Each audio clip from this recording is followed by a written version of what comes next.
Waltzing Among the Willows by Aurora Schlosswald. Chapter 4. Wanted for failure to pay taxes.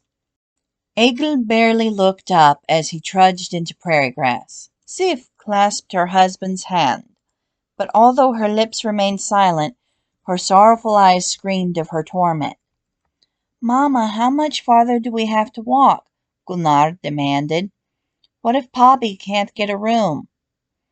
Embla simply chewed on her thumb as she rested against Sif's shoulder.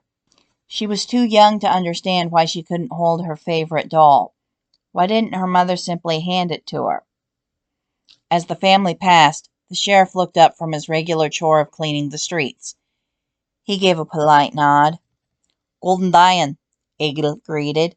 "I have to ask you for—" He shook his head. "What's the word we all pray for it when we die?" "I think it's mercy," Gunnar commented. "Hush," Sif scolded in her native tongue. "Your father is talking business with the sheriff." "You are taking people's money," Egil continued. "I don't mean like a thief. It's your work." The lawman nodded. "I'm collecting taxes." Oblivious to the conversation, Embla looked around, taking in her new surroundings. Never before had she been to town, for her father had always brought what the family needed while everyone else remained at the cabin. "I need more time," Egil explained. "My house burned. We lost everything. I put money in the bank for the taxes, but I need it for my family." "I'll give you till the end of the week," the sheriff stated. "Come by my office then, and we'll see if we can work something out." They continued on their way, leaving the sheriff to ponder the predicament. By law, if he failed to collect the full amount of fines or taxes, he was required to make up the difference himself. Furthermore, if the family was unable to pay their property taxes, he would have no choice but to auction their land to the highest bidder. He was deeply troubled. Although he was in charge of the entire county, his main duties were serving the people of Prairie Grass, for the town had no marshal. He knew that people in other parts of the country believed that lawmen of the West frequently found themselves in duels to the death, but in reality, they rarely had to use guns. In all his time as sheriff, he had never been forced to draw, and from what he had heard about other towns, most people preferred fighting each other in court rather than in the streets. Not that the residents of Prairie Grass had ever taken such drastic measures. Part of the sheriff's duty was to maintain the jail, but despite the mistaken belief that bandits terrorized every small town in the West, the jail of Prairie Grass was almost always empty, for the citizens were peaceful, and those who violated the law usually corrected their behavior after a stern warning or a small fine. The circuit judge rarely had any work to do when he arrived, much to the sheriff's delight. What was he going to do now? He was more than willing to help round up stray cattle or inspect the brands of horses that were to be sold, thus preventing theft, and he had avoided succumbing to such temptations as alcoholism, corruption, or abuse of power, but now his duties included taking land from a family who had just lost their home. Was there a way to get the money without putting the family in a bind? All he could do was wait until the end of the week and see what Egil had to say. Meanwhile, the family had reached the hotel. The hotel owner himself sat behind the front desk, writing the menu for the following week based on the cook's suggestions. He pretended not to notice the sooty faces or the scent of smoke. "Morning," he greeted in an accent they were unable to recognize. "What can I do for you?" "We need a room," Egil began. "We have money in the bank." "And would it be easier to pay with money or to work a few hours?" "Work, please." He nodded. "Tomorrow. Rest for the day." Egil thanked his host and accepted the room key. Gunnar was amazed by all the beautiful decorations in the hotel, but Sif didn't seem to notice any of them. "Don't worry," Egil consoled his son. "We just have to be brave like our ancestors who fearlessly battled against their enemies and established colonies in other lands. We can't live in the hotel forever, Gunnar countered. What are we going to do if the sheriff auctions our land? When we sailed to America, you told us we had to be brave like our ancestors, but where are we going to live now? Sif looked at him sharply. Young man, aren't you ashamed of yourself for arguing with your father? He's just frightened, Egil responded. We all are. We just need to give thanks that we all escaped with our lives. Our needs for today are met. We just have to have faith for tomorrow. To their surprise, the cook prepared fish stew and smoked lamb for their afternoon meal. The hotel owner explained that Jeremiah Kerrigan prided himself on his ability to make the finest dishes from every culture, including many recipes of his own invention. No one who entered the dining room ever left hungry. Shortly after the family had finished eating, the stagecoach arrived in town and pulled up to the hotel. As passengers stepped out, relieved that their journey had finally reached its end, the children stared in amazement. You want to see if the driver will give you a ride? One of the guards asked. Please, Gunnar begged his mother. Can we? Sif considered the matter. Nate, you might have invited the parents, the other guard responded. Thought they already knowed they was invited, Nate replied. I sure wouldn't let my young'uns go off alone with no stranger. The family boarded the stagecoach, and the driver urged the team forward. Sif was bewildered, for the guard who traveled with Nate was a woman. Shouldn't a lady be at home, cooking and sewing for her husband? After driving to the end of the street, the stage returned to the hotel. Gunnar's eyes were still shining with excitement at having ridden in a real stagecoach. Is something troubling you? The female guard queried gently. Sif sighed. All is well. Everyone has trouble. How can we help you? She shook her head. Nate turned to Egil. Buy you coffee? Ain't seed you in town afore, and ain't no better way for men to get acquainted than with a good cup of coffee. Although Egil tried to refuse graciously, Nate insisted, so Egil followed him to the saloon. A man sat at the piano, playing for the girl who danced on stage, his fiddle resting under the bench. Egil pretended not to notice the stench of liquor. First time here? Nate asked. He nodded. It ain't just for drinking. We have town meetings here on days it's raining or too cold to be under the tree, even for our church services, and it's also where we hold trials. In towns that ain't got a hotel, the saloon might let folks sleep on the floor. A lot of fellers also come here looking for work or saying they want to hire someone for something. What's that door?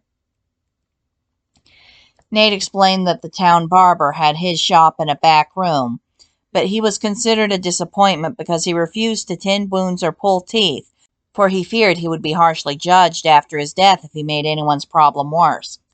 Egil sat in silence while Nate ordered 2 coffees and brought them to the table with a deck of cards. Pharaoh, he offered.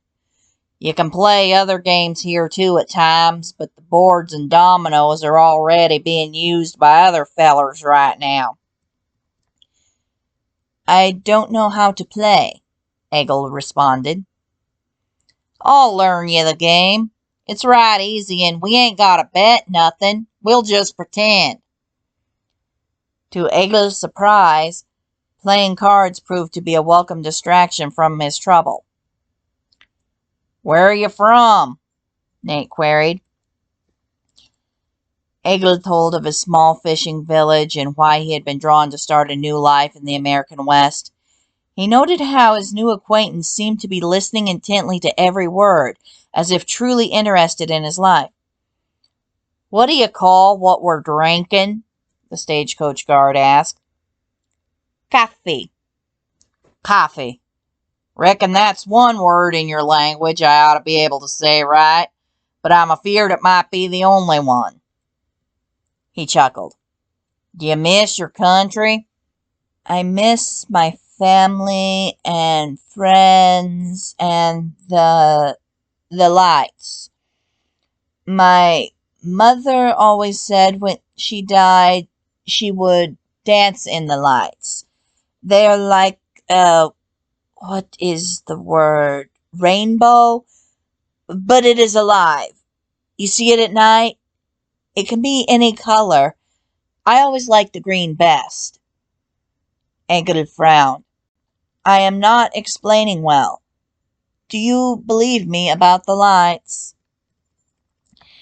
And there was a rainbow round his throne in sight like unto a emerald.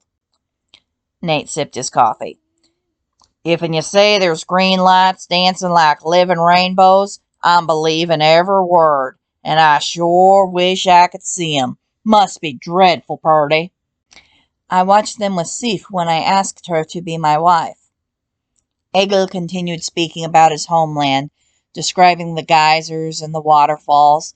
He spoke at length about the types of whales he had seen, as well as one time when he had noticed a white bear in the distance. As they were not native to his country, he supposed the beast must have ridden an ice floe from another land. To his horror, Egil realized he was talking too much about himself. His new acquaintance had listened patiently as he described his life, but he hadn't asked any questions to return the favor. Are you away from home often with the stagecoach? Nate shook his head. I work while the children are in school. If I'm gone too long, the young'uns are old enough to watch themselves for an hour or so. 'Tain't often that I gotta make a long journey, and when I do, I get other folks to look in on 'em. I live on a farm, and I come to town once or twice a month to buy what my family needs. We're all here today because our house burned. We got out safely, but we lost everything. I'm right sorry to hear that. That's powerful rough. Egil took a drink of coffee. How can I help you? It's not your problem. Just pray I find a way to pay the... He shook his head. I keep forgetting the word for the money the sheriff takes. Your taxes? He nodded. Just between friends, what do you owe? Just so I know how big a miracle I ought to be praying for. Egil named the amount. I have it, but there are things we need. I have to provide for my family first. Course you do. Nate finished his coffee and stood. I'll be seeing you afore long. The bartender nodded a polite greeting as Nate approached the counter. Seeing the other man gesture, he leaned closer. Can you meet tomorrow at daybreak? Nate whispered. I don't want to interfere with folks needing to open their shops, and I want to make sure they still got time for breakfast. Where at? Cottonwood at the edge of town. I'll be there. Let Den know. Klaus nodded and went to speak with the man at the piano. Nate spent the rest of the day visiting various business owners, asking them to spread the word of the meeting. His final stop was the carpentry shop, which had an adjoining room that served as the funeral parlor. The grieving family would prepare the body as the carpenter built a coffin, and on the appointed day he would say a few kind words in front of the mourners before placing the deceased in his hearse and burying him or her wherever the next of kin saw fit. Howdy, the carpenter set aside his work. Howdy, Nate replied. There's going to be a meeting at sunrise tomorrow near the cottonwood that stands by itself. I know where you mean. Who called the meeting? I did. Since when did you start running this here town? The sheriff ought to string you for trying to oust the mayor. Nate chuckled at the joke. Not once in the history of Prairie Grass had anyone ever committed a crime warranting a prison sentence, let alone capital punishment. It was extremely rare to hear of anyone being hanged, and when an execution did occur, it was always several towns away. I know you think your family is shepherds of this community, the carpenter continued, but you forget this is cattlemen's country. I never understood why they fight. It ain't like we're surrounded by miles and miles of tall grass in all directions, so 'tain't gonna hurt nothing if farmers and ranchers raise whatever critters they like. I mean, us being out in the desert and all with nothing but sand, they ain't got no right to hope they'll ever be able to work something out. The carpenter laughed heartily and slapped him on the shoulder. I'll be there. I'll even bring a ladder so's you have something to stand on.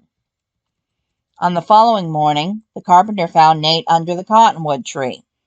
A small crowd had already gathered, and more men were walking toward them. Where you want the ladder? The carpenter asked. That side of the tree, Nate pointed. If you put it on the side where I'm standing now, I'll either be talking with my back to these folks or trying to go up the ladder backwards so I can face them. After thanking the carpenter, Nate ascended a few steps. He politely nodded to acknowledge the crowd, who immediately fell silent. Morning, he greeted. I ain't going to keep you here long, but I heard real bad news yesterday. Seems a family lost all they had in a fire. If they can't pay their taxes, the sheriff ain't going to have no choice but to auction their property. But I know the kind of men you are. You ain't going to bid on land that's the only thing a family with young children owns in this world. There was a chorus of protest. I say we show 'em they ain't foreigners no more. They're local townsfolk, same as the rest of us, and the only way we get by is knowing we can all depend on each other.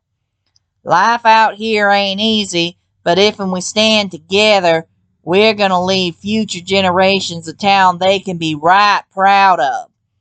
Besides, we're sort of immigrants ourselves. How many of us are here because our folks settled these here parts in covered wagons? As the crowd shouted their agreement, Nate took off his hat. Reaching into his pocket, he removed the money he had brought and placed it into the hat, which he then passed to an eagerly outstretched hand. Now I'm getting off on this here ladder afore I fall and break my neck. When everyone had made a contribution, the hat was returned to its owner. Thank you, fellers. I'm a-going to take this to the sheriff's office right now. Family's at the hotel if any of you want to offer a few kind words. True to his word, Nate walked straight to the office, which stood only a few feet from the jail. The sheriff looked up from his desk as Nate entered. Morning, he greeted. What brings you in so early? I hear tell there's a family having trouble paying taxes, Nate remarked. Since it ain't their fault, I thought we could help 'em out a little.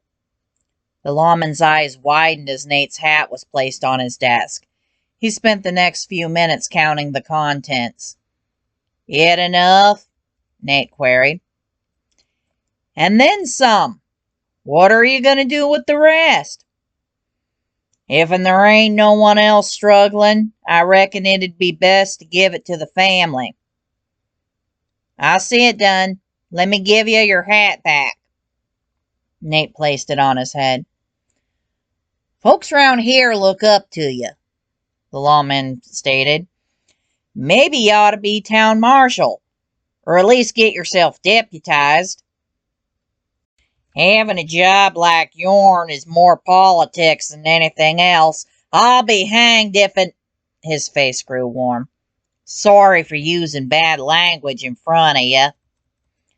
The sheriff chuckled. Nothing I ain't heard afore. Eagle grew worried when he saw the sheriff enter the hotel dining room. Hadn't he agreed to wait until the end of the week to discuss payment? You can rest easy, the lawman announced. Your taxes are paid in full, and here's the money you had left over. I don't understand. Egil frowned. How did this happen? Reckon it's just a miracle. Throughout the day, other visitors arrived at the hotel, bringing items that they thought the family would need. Sif wept, overwhelmed that people who barely knew them would do so much to help. As Egil considered the matter, he reached the conclusion that Nate must have been involved, and he silently vowed that someday he would return the favor.